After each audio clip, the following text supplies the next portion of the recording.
حج کا سفر 70,000 کا مجمع تقریباً جمع ہو چکا ہے ابوا پہنچتے پہنچتے، اور آپ ایک دم اونٹنی کا رخ موڑو پہاڑوں میں چلے گئے۔ میری زندگی سفروں میں گزری ہے، ان میں خوبصورت ترین سفر میرا وہ ہے جو میں نے حضرت اماں آمنہ کی قبر پہ حاضری تھی۔ پہاڑوں کے اندر آپ اندر تشریف لے گئے، مجمع بھی ساتھ ہو گیا، کدھر جا رہے ہیں؟ اونٹنی کو بٹھایا، پہاڑ ہے کوئی 40-50 فٹ اونچا، ماں کی قبر کے سرہانے تشریف لے گئے اور گھٹنے اٹھائے، ہاتھ یہاں رکھے اور سر گھٹنوں میں دیا ایسے۔ یہ پوزیشن ہے چھوٹے بچے کے رونے کی، جب وہ رونا چاہتا ہے تو پھر اپنے پاؤں اٹھا کر یوں کر دیتے۔ پھر اس کے بعد آپ ایک معصوم بچے کی طرح روئے، اور اتنا روئے کہ آپ کی ساری داڑھی آنسوں سے تر ہو گیا، آپ کا احرام تر ہو گیا، اور اپریل کی دھوپ تھی، اور آپ نے فرمایا میں آج رات یہیں قیام کروں گا۔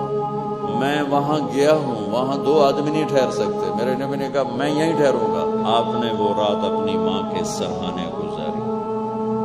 جب پہاڑ سے نیچے اترے تو اللہ کے نبی نے ایک دم ہاتھ چھڑایا، دوڑ لگائی، وہ پھر پہاڑ پہ چڑھ گئے۔ تو ام ایمن آپ کی ماں ہے، دودھ پلا۔ 8 عورتوں نے میرے نبی کو دودھ پلا، ان میں ایک ام ایمن بھی۔ وہ جب پیچھے گئیں تو ایسا منظر تھا جس کو دیکھ کر شاید زمین بھی رو رہی ہوگی اور آسمان بھی اور ابوا کے پہاڑ بھی۔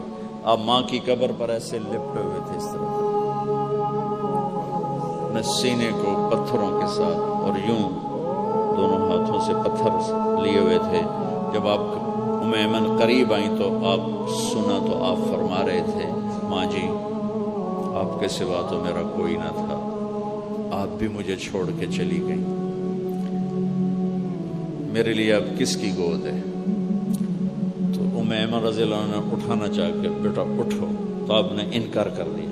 تو ام نے کھینچ کے نیچے لائیں اور زبردستی لائیں اور اونٹنی پر بٹھایا، اور آگے 2 راتوں کا سفر تھا، وہ سب میرے نبی کے خاموش آنسوؤں سے آپ کا گریبان تر ہوتا گیا۔